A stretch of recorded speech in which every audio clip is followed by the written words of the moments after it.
closed doors, thousands of people suffer in silence, but their stories refuse to stay hidden. On today's program, we dive into the Chronicles of the Survivors, a deeply moving collection of life-inspired stories of abuse, betrayal, trauma, and ultimately redemption. Fiction rooted in painful realities, as a matter of fact.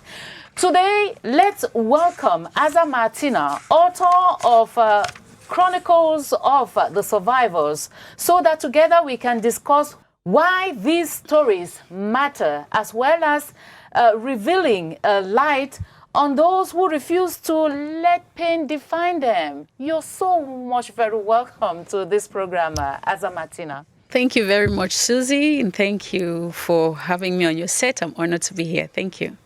What orchestrated the writing of Chronicles of the Survivors? No, recently in our nation, there's been a lot of recurrence of stories of rape, from children to adolescents and homicide. And Chronicles of the Survivors is an advocacy fiction narrative, which it's capturing the realities of sexual abuse, gender-based violence in the broader view, but sexual abuse in this edition, because this is the first volume and we are centered on sexual abuse. So the book is coming as a tool to help the society look or give a deeper look into this particular aspect. Why does abuse happen? Why do survivors not speak up? And how can you, as a neighbor, as a teacher, as anybody in the society, recognize if a child is going through abuse, so that we do not only hear their stories when they are dead or when they've become a news or a subject in the nation as a whole? Have you had or have you experienced or have you been affected directly with a rape case, for example? I've been affected directly and indirectly. I built myself around a lot of strength and resilience because from my mom's story, I knew that one of the things that women or girls easily suffer is sexual abuse. From the time you're a child, you see a neighbor who used to call you my daughter. By the time you start developing breast towards your adolescenthood, they start calling you my wife. You discover that the society already has there is already a threat when a young girl is growing up. And if you are in an environment which is not healthy, you can easily become a victim of abuse, be it from your age mates or from adults. So I built strength consciously because I did not want to repeat my mother's story. I didn't want my mother's story to repeat in my life. And I saw many young girls around me experiencing the same thing. And talking about me having a story, I fought, like I've literally fought with men, adults and younger persons to make sure that I was not raped. I've had no less than 4 episodes where I fought myself out of a rape incident. But then the trauma have been registered somehow. Mm-hmm. Then when you, as a girl or women's advocate that I am, I've listened to girls, I've walked them through healing. And so when it's something which is a public call for concern, I think it was high time to speak up so that society can look at this thing from a different lens and know how crucial it is. Summarily, Chronicles of the Survivors, what is it all about? Chronicles of the Survivors is a fiction advocacy narrative which captures the story of sexual abuse at different frontiers, from the family to schools, primary, secondary, university, to the society, to our very homes. Mm-hmm. How a 13-year-old could be groomed by an older neighbor whom she considers as a father figure. How a student in the university can be sexually or go through sexual exploitation by a lecturer who promises her hell if she doesn't succumb like her friends. You can see the family setting where a 14-year-old girl is abused by his half-sister or her half-brother. You have a student who is trying to get to the height of her career, discovering her talents and investing, submitting to somebody whom she considers a coach, and then later on becoming a victim of sexual abuse. And, society focuses a lot on girls and women, but then the story beautifully captures the book beautifully captures the narrative of a 16-year-old boy. Okay. To tell us that boys also go through abuse.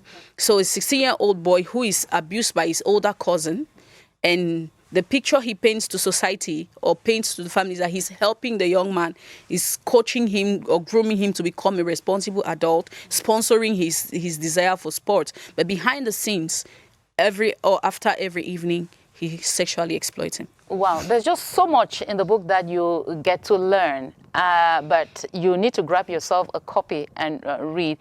At this point in time, you give us the permission to take the forward. All right. Because Magistrate Poche Edward is on standby because he wants to give his own opinion as far as this book is concerned. So let's watch that together.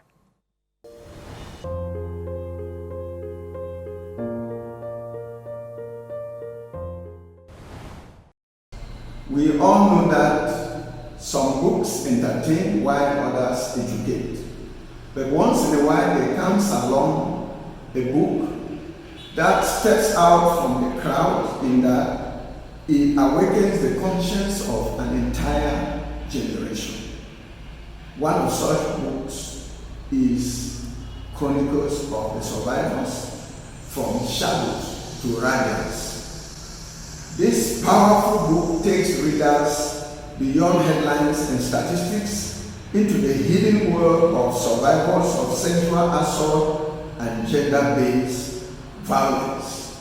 Through a special knack of compelling storytelling rooted in Cameroonian realities, the author exposes the painful silence, fear, manipulation, and institutional failures that keep victims of such gender-based violence trapped in what she describes as the dark room.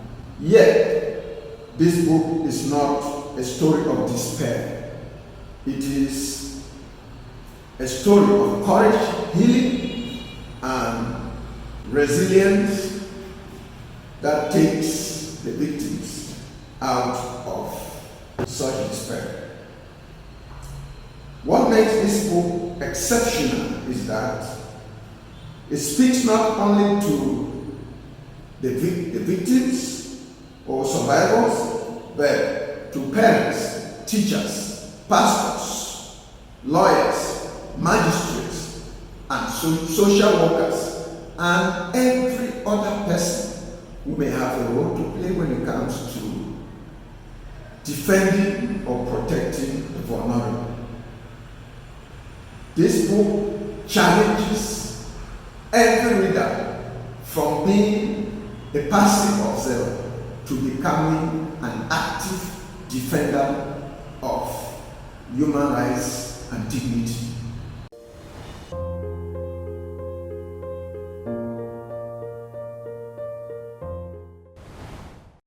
Welcome back. How do you balance, telling the truth of trauma without re-traumatizing your readers? Oh, it's a very, very technical nuance. Actually, for your reader not to be re-traumatized, your tone matters a lot.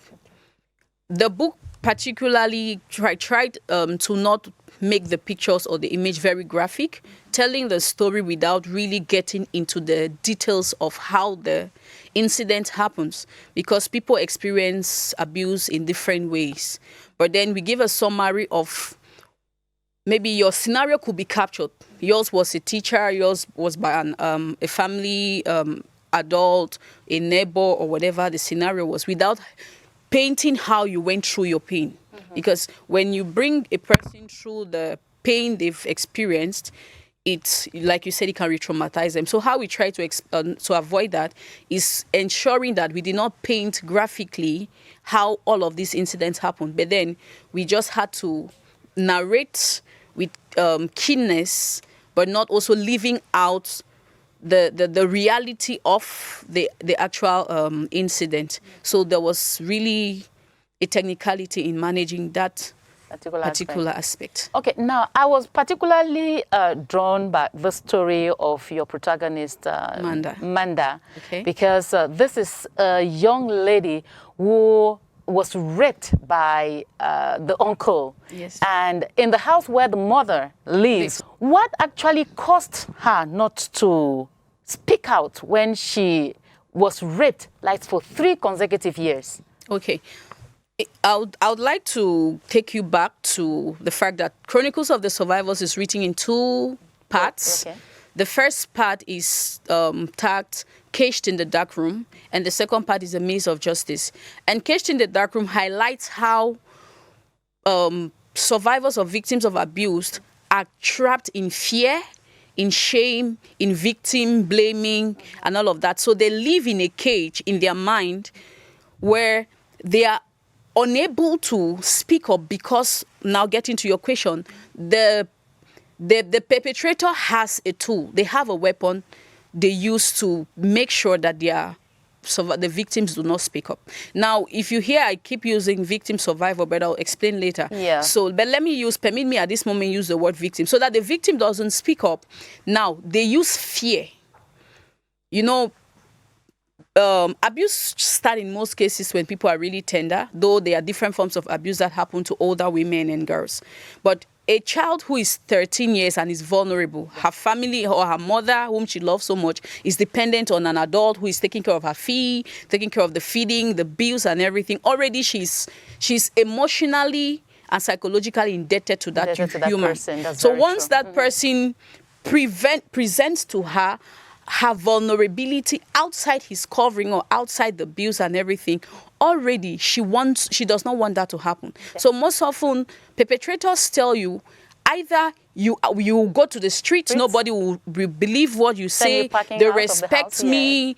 Many people know me as a wealthy person. First of all, I've given you my home, and then your mother will suffer. Worst case scenario, they threaten to kill you. Okay. If you speak up, you'll be killed. I have the power. Nobody will know it. Nobody will do anything about it. So most often, victims cannot speak up because of fear. Yeah. And then there is also the aspect of victim shaming or blaming. Yeah. You know, I've been on the terrain in advocating against gender-based violence from the social perspective in the communities for a long time. And some of the things I've experienced is you meet a young girl in school, you're on advocacy in school, and a young girl tells you, I've been abused by my stepbrother in the house, I've been abused by a neighbor, and my mother doesn't know, my father doesn't know, my guardian doesn't know. And I'm like, why didn't you tell them? They will not believe me. Why would they not believe you? Once or twice, they try to speak or give hints or clues that this person is beginning to disrespect me. And what they get is, don't overthink it. Okay. Sometimes not even deaf ears. They immediately shun you. Okay. If an adult shuns a child who is looking for safety, you tell them that you are not also a safe space. Okay. But you know, these victims, they need to speak out. Yeah. They actually need to talk. You as an advocate, okay, what are some of the little tips that you can give to someone watching you at this point in time who is facing such a situation? All right. So thanks to the United Nations, what we call survival-centered approach of case management for gender-based violence, which is focused, is a main focus in this book because it's an advocacy book for actors in the field of justice, gender-based violence advocacy, mentors, parents. Every community can use this book as a tool. Okay. So we focus on how the UNFPA, working in collaboration with civil society organizations and the government, intervenes in situations of abuse without making the survivor, now we call, to feel like their story is known by the whole world. Okay. So you need, first of all, as an advocate, in order for you to intervene in a survivor case, you must wear the cap of a case manager. A case manager is somebody who is trained to manage cases of sexual abuse with confidentiality, with all the relevant discretion that is needed. There are principles you follow in order that the whatever you're going to do as an intervention focuses on the survivor. It's called survivor-centered approach. You walk at her pace. when she wants to, if she says, I'm not ready to speak, you Okay. can't force her to speak. Okay. Well, Yes. I know that you have a lot to say about that fact, okay? But at this point in time, we need to take the Vox Pop, okay? And we went asking this question to those we met out there in the town, in the town of Yaoundé.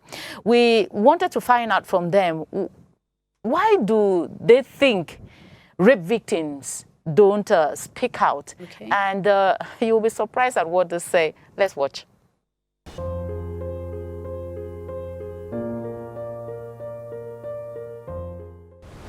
I think the reason is sometimes they're given the opportunity to speak out, but the problem is what stays with them after the placards have been held, after everybody has been shouting justice.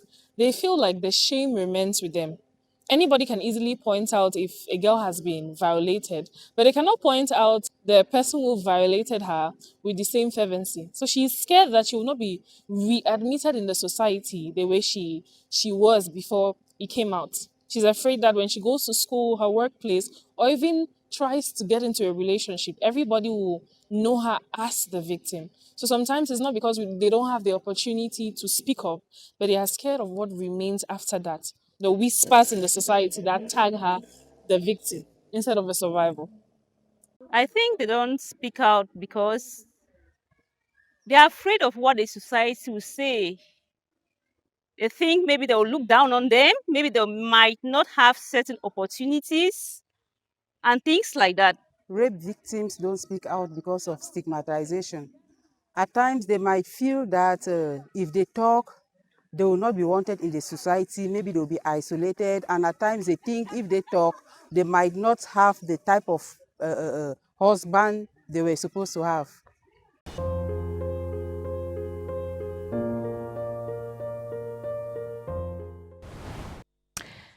Thank you for joining us on the book with Susie. Your book focuses, on the survivors rather than victims. Why was this distinction important to you? Okay, thank you once again, Susie. So in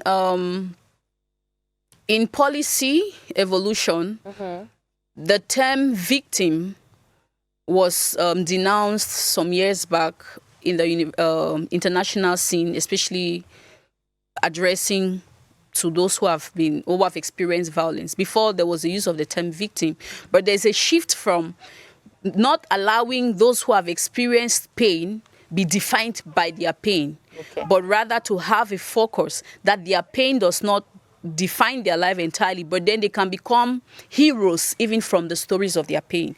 Now, a survivor is somebody who went through the pain of sexual abuse or another form of gender-based violence. He refused to stay in the shadow of that pain, but rather choosing to use the story, the experience, to become a voice. So he or she does not remain in the shade of a victim, but has survived the pain, and in most cases, they become a voice. So that is the appellation, and it is more dignity friendly. Well, at the beginning, you talked about a collection of stories. You mentioned them, but I want to find out from you which chapter of the story was emotionally challenging for you to write. Generally, all of the book was really challenging. But the story of Tari, who is abused by her half-brother, was more traumatizing, or let me say challenging. Even those who bring healing also go through trauma, so you need to know how to emotionally regulate. Because anytime you're picking something or talking about something that really touches the emotions, there's a tendency that you can get yourself drowned in it. So you need to tell yourself that, the same way you asked earlier, what about how can people read without being re-traumatized? You need to tell yourself this is a story, it's a journey, but then at the end of the day, what you see is the restoration, is the hope. So writing the story of Tari, she tries to speak to her mom. I experienced this as a child. My mom always listened to me. As a matter of fact, she was the first person who helped me know that as a girl, you have to be strong, because she was naive and a lot of bad stuff happened to her.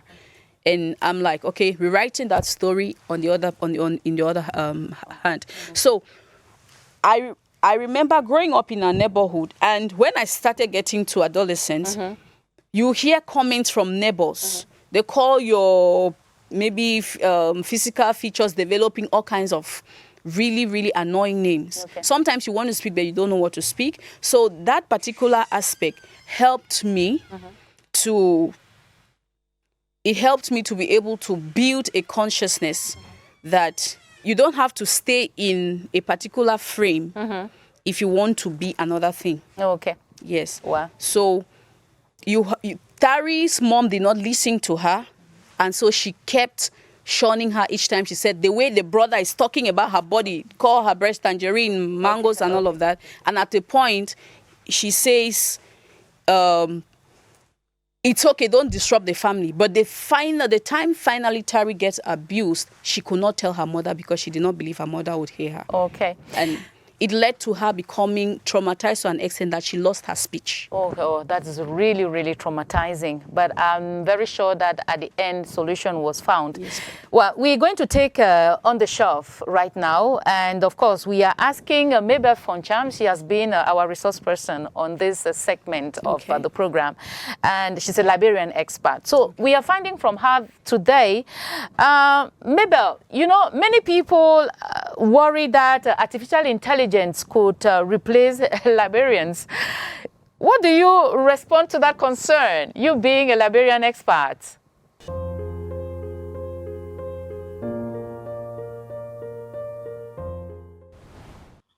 Artificial intelligence is a tool. It does not replace human judgment. Our work as librarians involves a lot of things: professional judgment, ethical considerations, and even the people-to-people engagement. And these are things that artificial intelligence might not address. Let us take, for example, I'm still going back. If I decide to do a book discussion on entrepreneurship, that's an example. And at the end of the day, I need to ensure that this program is responding to the needs of my audience. That's judgment. And only a librarian can sit back and think about it. Does it address the needs of my audience? I need to also make sure that there's some ethical considerations. Is this a conversation that is appropriate? Only a librarian sitting there can look at this. So you realize that artificial intelligence will help me do my work as a tool, but personal judgment is something that comes from you working as a person.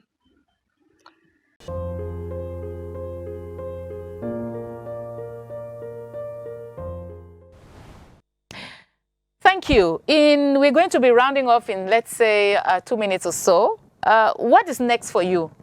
Is this the beginning of more stories that give voice to the voiceless? Yes, and Chronicles of the Survivor does not end with the pain, and it ends with radiance, like the subtitle of the book, From Shadows to Radiance. Okay. All of these vulnerable persons at the point found their voice. Somebody found them, encouraged them to speak up. They were directed to safe solutions. They were taken through a journey, be it health, be it psychosocial support or courtroom justice. Okay. All of them found a possibility to speak again. And then most importantly, healing was given to them. And the beauty of the story is they found their voices or their stories became an advocacy. And this is volume 1. And there is volume 2, and we are going to have, it's actually going to be a movie or a film documentary in the long run. But for now, we are beginning the story as a book. Okay, so now I know that there's someone who is very interested in getting a copy. Can you give them that person your contact? Okay.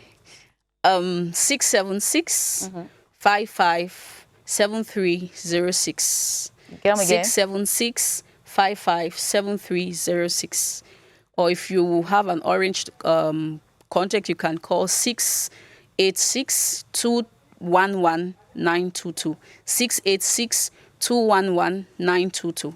Thank you very much, AZAAH Martina, for coming. Thank you very much for giving me time. That is it for today on the book with Susie. Pick up the Chronicles of the Survivor, reflect on it, share it, and of course, let's keep the conversation going. I am Susie. Until next time, keep reading, keep feeling, and of course, keep choosing hope. Thank you for watching. Bye-bye.